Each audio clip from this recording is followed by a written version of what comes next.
تو مٹی اور خون میں دیکھ کر بہت زیادہ تڑپا۔ زمین، آبپاشی، بینک، اب اسے کوئی چیز یاد نہ رہی۔ آبپاشی کہتے ہیں سچائی، یعنی کہ وہ جس کام سے آیا تھا، جو بھی اس کے ذہن میں کام تھے، وہ ساری چیز بھول چکا تھا، اپنے بینک کو، سچائی کو، پانی کے بارے میں سب بھول گیا تھا۔ اب اس کے سامنے یہی مقصد تھا کہ وہ کس طرح ان تڑپتے ہوئے زخمی سپاہیوں کی مدد کرے اور انہیں موت سے بچا سکے۔ اسی مقصد کے لیے وہ فوراً سیلفرینو کی سمت روانہ ہوا۔ سیلفرینو یعنی کہ شہر تھا جو سیلفرینو، اس کی طرف روانہ ہوا۔ سمت کہتے ہیں طرف۔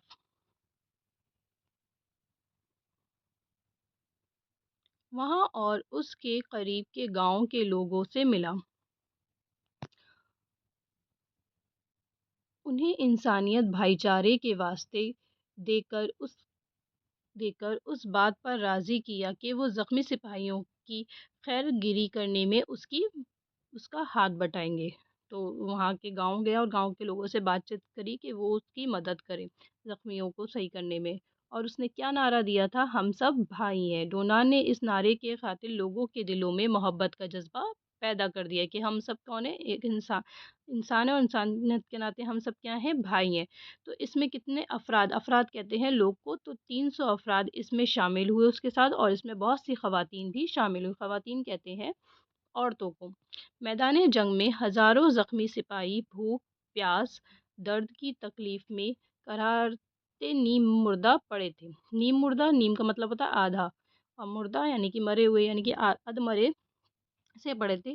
ڈونان کے گروہ نے زخمیوں کی مرہم پٹی کی اور ابتدائی طبی مدد باہم پہنچائی۔ ابتدائی طبی مدد کہتے ہیں فرسٹ ایڈ کو، یعنی کہ ڈاکٹر کے پاس لے جانے سے پہلے جو مرہم پٹی، جو دوا ان کو دی جاتی ہے تاکہ وہ ڈاکٹر تک جانے تک تھوڑے ٹھیک ہو جائیں، ان کا خون وغیرہ سب رک جائے، اسے بولتے ہیں فرسٹ ایڈ۔ زخمی سپاہیوں کو اٹھا کر قریب کے دیہاتوں میں لے جایا گیا، جہاں ان کا باقاعدہ علاج کیا گیا۔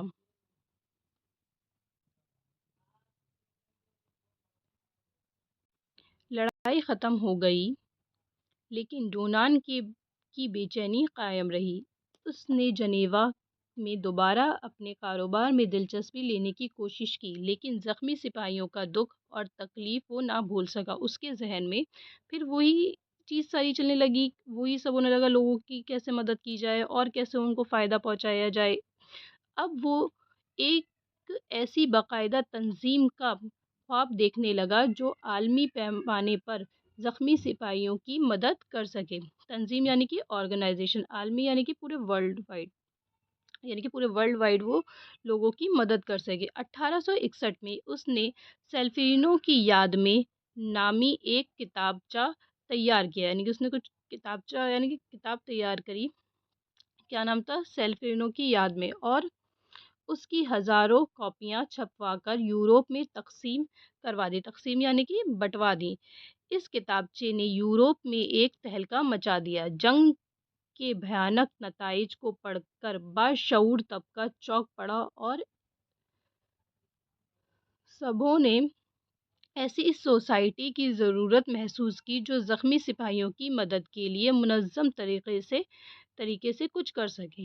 تو اس نے ایک کتاب لکھی، کیا نام تھا؟ سیلفرینو کی یاد میں، اور اس میں جتنی بھی اس جنگ کے اندر جو بھی واقعات ہوئے تھے، لوگ کیسے گھائل ہوئے تھے، کیسے ان کو مدد نہیں پہنچ رہی تھی، وہ سارا ذکر اس نے اپنی اس کتاب کے اندر کیا۔ اور جب یہ کتاب لوگوں نے پڑھی تو لوگ بھی بہت زیادہ دیکھ کر بہت زیادہ پریشان ہو گئے۔ تو لوگوں نے بھی کیا سوچا کہ اس کے لیے ایک سوسائٹی بنائی جائے جو پورے طور طریقے سے ایک لوگوں کی مدد کرے۔ ڈونان نے اپنے ساتھیوں کی مدد سے ایک کمیٹی بنائی، اور اس کمیٹی نے جنیوا ایک جگہ ہے، جنیوا میں ایک کانفرنس بلائی۔ ڈونان نے اس کی کامیابی کے لیے تک کوشش کی۔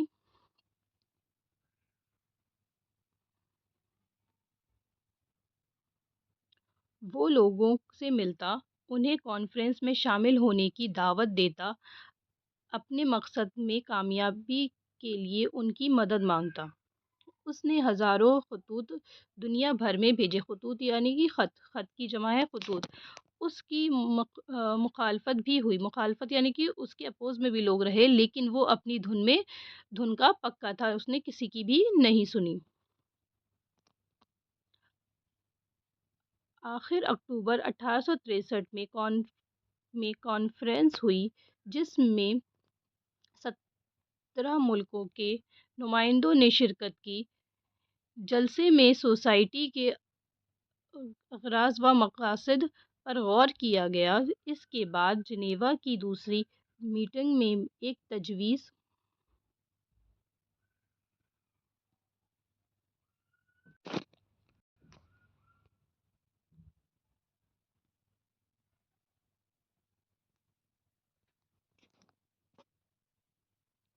منظور ہوئی، ایک عالمی قانون بنایا گیا۔ آج تک اس قانون کی پابندی ہوتی ہے۔ اس طرح ریڈ کراس سوسائٹی وجود میں آئی۔ 1864 سے ریڈ کراس سوسائٹی کے افراد کو اسی نشان سے پہچانا جاتا ہے، یعنی کہ کب بنی ہے؟ 1864 میں، اور 64 کے بعد سے ریڈ کراس سوسائٹی کا کون سا نشان رہا؟ یہی والا۔ ریڈ کراس سوسائٹی اس طرح اپنے مقصد میں کامیاب ہوئی اور اس کی ترقی ہو گئی، لیکن اس کی کامیابی کے پیچھے ہنری ڈونان کی قربانی کا بڑا ہاتھ ہے۔ ریڈ کراس سوسائٹی کی وجہ سے وہ اپنے کاروبار پر توجہ نہ دے سکا۔ انہوں نے پوری اپنی زندگی کس کے لیے وقف کری؟ ریڈ کراس سوسائٹی بنانے میں۔ اس کا کاروبار تباہ ہو گیا۔ سب سے تکلیف دہ بات تو یہ ہوئی کہ ریڈ کراس سوسائٹی نے اسے کچھ عرصے کے لیے نظر انداز کر دیا۔ جس نے اپنی پوری جان لگا دی ریڈ کراس سوسائٹی بنانے میں ہے، اسی کو نظر انداز کیا گیا۔ ڈونان کسی نامعلوم جگہ پر چلا گیا۔ 15 سال بعد سوسائٹی کا سالانہ جلسہ روم میں ہوا۔ روم ایک جگہ ہے۔ اجلاس جاری تھا کہ صدر کو کسی اسکول کے ایک معلم کا خط موصول یعنی کہ حاصل ہوا، جس میں ڈونان کا پتہ درج تھا، لکھا ہوا تھا۔ سوسائٹی کے افراد نے یہ محسوس کیا کہ ڈونان کو قابل عزت جگہ دی جانی چاہیے۔ اسے نوبل پرائز دیا گیا، لیکن 15 سال کے اس عرصے میں اس کی صحت کافی گر چکی تھی، یعنی کہ وہ بہت زیادہ بیمار ہو گیا تھا، وہ دوبارہ صحت یاب نہ ہو سکا۔ آخری 1910 میں اس کا انتقال ہو گیا۔ ریڈ کراس سوسائٹی انسانیت کی خدمت آج بھی اسی طرح کر رہی ہے جس طرح وہ پہلے کرتی آ رہی تھی۔ یہ سوسائٹی دنیا کے ہر ملک میں قائم ہے، چاہے وہ کوئی سا بھی ملک ہو، سب میں یہ تنظیم شامل ہے۔ کہیں سیلاب آ جائے، قدرتی آفات میں انسانی زندگی کو نقصان ہو جائے، یا قتل و خون کے واقعات ہوں، ہر جگہ ریڈ کراس سوسائٹی کی شاخائیں انسانی خدمت کا اعلیٰ ترین نمونہ پیش کر رہی ہیں۔ یعنی کہ قدرتی آفات آئیں یا سیلاب آ جائے، باڑھ آ جائے، ہر جگہ ریڈ کراس سوسائٹی اپنی خدمت کو انجام دے رہی ہے، لوگوں کی مدد کر کے۔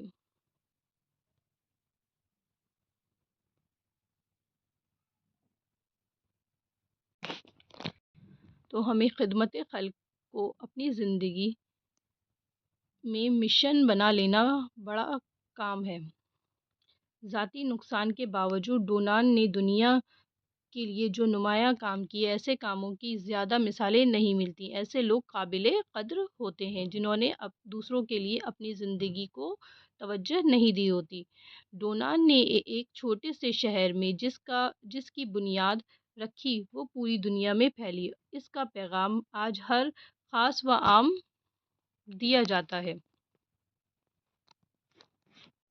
اب اس کے سوال جواب دیکھ لیتے ہیں ذرا۔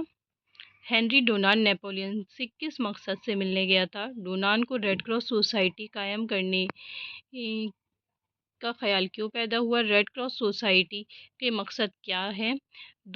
ڈونان کو کون سا انعام دیا گیا اور کیوں؟ تو اس کے آنسر ہم دیکھ لیتے ہیں۔ پہلا سوال ہے ہمارا، ہنری ڈونان نیپولین سے کس مقصد سے ملنے گیا تھا؟ تو ہنری ڈونان فرانس کے شہنشاہ نیپولین سے اپنے کیمپیو پانی کا معقول بندوبست کر سکے، اس سلسلے میں وہ نیپولین سے خاص سہولتیں حاصل کرنا چاہتا تھا، اس لیے وہ نیپولین سے ملنے گیا تھا۔ سوال نمبر 2 ہے، ڈونان کو ریڈ کراس سوسائٹی قائم کرنے کا خیال کیوں پیدا ہوا؟ تو ہم اس کا جواب یہ لکھیں گے، سیلفرینو میں ڈونان نے تقریباً 40,000 زخمی سپاہیوں کو دیکھا جو بھوک، پیاس اور زخموں کی تکلیف سے کرا رہے تھے۔ یہ منظر دیکھ کر اسے خیال آیا کہ عالمی پیمانے پر ایک ایسی تنظیم بنائی جائے جو میدان جنگ میں زخمی ہونے والے سپاہیوں کی مدد کرے۔ سوال نمبر 2، ریڈ کراس سوسائٹی کے مقصد کیا ہے؟ تو ریڈ کراس سوسائٹی دنیا کے ہر ملک میں قائم ہے۔ اس کا مقصد انسانیت کی خدمت کرنا۔ کہیں سیلاب آئے، قدرتی آفات میں انسانی زندگی کا نقصان ہو جائے یا قتل و خون کے واقعات ہوں، ہر جگہ ریڈ کراس سوسائٹی کی شاخائیں انسانی خدمت کا اعلیٰ ترین نمونہ پیش کرتی ہیں۔ سوال نمبر 4، ڈونان کو کون سا انعام دیا گیا اور کیوں؟ تو ڈونان کو اس کی اعلیٰ ترین خدمات کے پیش نظر نوبل پرائز دیا گیا۔ اب آ جاتے ہیں جملوں پر۔ آبپاشی، زمین کو ذخیرہ بنانے کے لیے آبپاشی بنیادی کام ہے۔ نیم مردہ، بعض امراض ایسے ہوتے ہیں جو آدمی کو اتنا کمزور کر دیتے ہیں کہ وہ نیم مردہ ہو جاتا ہے۔ خبرگیری، بیماروں، کمزوروں اور مصیبت زد افراد کی خبرگیری کرنا انسانیت کی خدمت کرنا ہے۔ معلم، اچھے معلم سے طالب علم متاثر ہوتے ہیں۔ آفات، کسی بھی طرح کی ہو، ان سے ہمیشہ جانی و مالی نقصان پہنچتا ہے۔ اگلا سوال ہمارا ہے،